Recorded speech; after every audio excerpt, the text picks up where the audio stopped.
আচ্ছা আঙ্কেল, এটার মূলত মালিক কে? মালিক সরকার। একটা সময় ছিল যখন তাদের মতো ছোট ছিলাম, তখন কিন্তু মানে ব্যাট কেনার মতো, বল কেনার মতো টাকা ছিল না। আসসালামু আলাইকুম, আমি আপনাদেরকে এখন নিয়ে আসলাম গাজীপুর শ্রীপুর উপজেলার 1200 বছরের পুরনো এক রহস্যময় পুকুর দেখানোর জন্য। আশা করি আপনারা ভিডিওটি কন্টিনিউ করবেন আর এটার সম্পর্কে এবং এই পুকুরের দৃশ্য দেখার জন্য আপনারা ভিডিওটি কন্টিনিউ করবেন।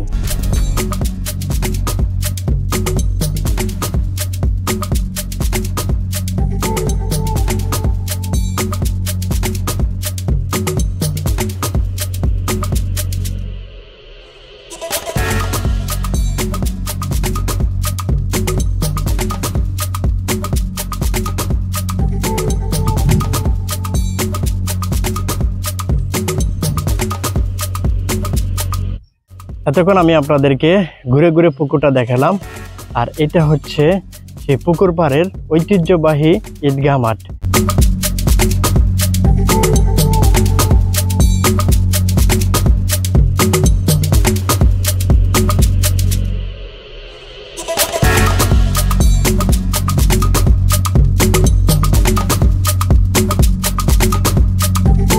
এই পুকুরটা দেখার জন্য মানুষ বিভিন্ন জায়গা থেকে ছুটে আসে। তো আমি এখন এখানকার এক স্থানীয় আঙ্কেলের সাথে কথা বলবো। আঙ্কেল, আপনার নাম কি? মোহাম্মদ আব্দুল আহাদ। আব্দুল আহাদ, আপনি এখানে কি করেন মূলত? ওইখানে এলার খেজমতদার করি, এই মাঠটার খেজমতদার করি। আচ্ছা, এটা উনি দেখাশোনা করে রাখে, পরিষ্কার করে রাখে। তো এখানের খাদিমদার হচ্ছে উনি। আর বিশেষ করে এখানে একটা ঈদগাহ মাঠ আছে, আপনার দেখতে পাচ্ছেন, এটা হচ্ছে ঈদগাহ মাঠ। এখানে মানুষ 2 ঈদে নামাজ পড়ে। আর এই পুকুরটা কত বছর হবে? 1500 বছর হবে ঈদগাহ এই পুকুরটা। আর কত একর জমি নিয়ে? 100 একর জমি নিয়ে মূলত এই পুকুরটা। আচ্ছা আঙ্কেল, এটার মূলত মালিক কে? মালিক সরকার।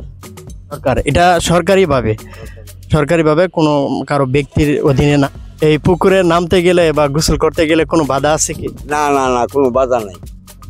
তো এখানে নৌকা আছে কি? নৌকার কোনো ব্যবস্থা আছে? যেমন শুক্রবারে মানুষ বিভিন্ন যারা চাকরিজীবী তারা ঘুরতে আসে, অনেক সময় নৌকা ভ্রমণ করতেও চায়। এরকম যে স্বচ্ছ পানি, এত সুন্দর স্বচ্ছ পানি, এই পানি দেখলে যে কেউ কিন্তু গোসল করতে ইচ্ছে করবে। তো এই পুকুরে নামার জন্য বা ভ্রমণ করার জন্য, ভিতরে নৌকা ভ্রমণ করার জন্য কি এরকম কোনো নৌকা টুকা আছে কি? নৌকা আছে, যে মাছ চাষ করে, ওই যে তার নৌকা আছে, ওই যে বান্ধা আছে। হ্যাঁ, মাছ চাষ করে, মাছের খাওয়ার দেয়, এই তৈরি। আর কোনো চলার কোনো ইয়ে নাই।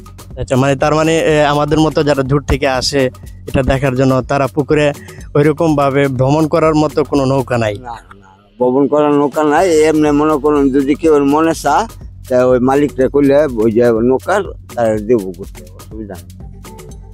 তো ধন্যবাদ আঙ্কেলকে, অসংখ্য ধন্যবাদ এই পুকুর সম্পর্কে বিস্তারিত আলোচনা করার জন্য।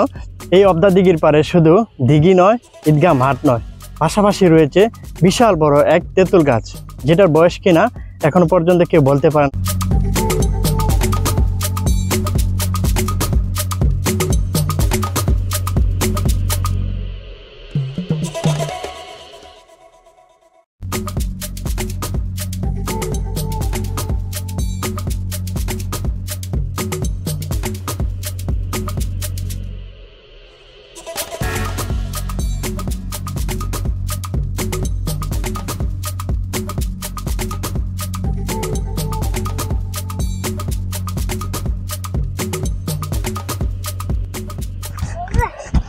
অনেক কষ্ট করে একটা তেঁতুল পাইলাম।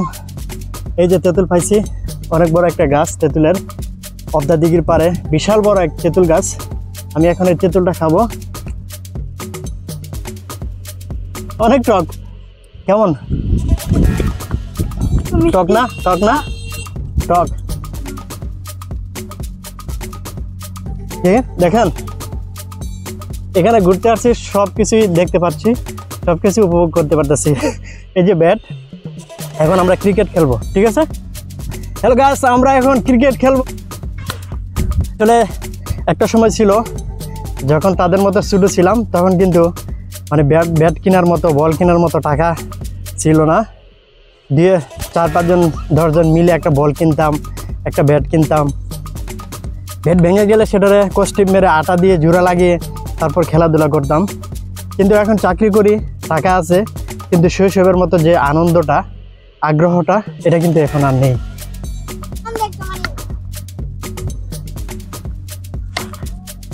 তাদের সাথে অনেকক্ষণ খেলাধুলা করলাম। সবাই ভালো থেকে, ঠিক আছে, টাটা, ভালো থেকে। অনেক ভালো লাগলো অনেকদিন পর বল নিয়ে খেলাধুলা করলাম। আসলে শৈশবের মতো আনন্দটা বড় হয়ে আর পাওয়া যায় না। একটা সময় হয়তো বা আমরা ভাবতাম যে কখন বড় হব, কিন্তু বড় হলে শৈশবের যে মধুময় স্মৃতিগুলো এগুলো যে হারিয়ে যায় তখন কিন্তু বোঝা যায় না। তাদের সাথে অনেকক্ষণ খেলাধুলা করলাম। আজকের মতো এই পর্যন্তই।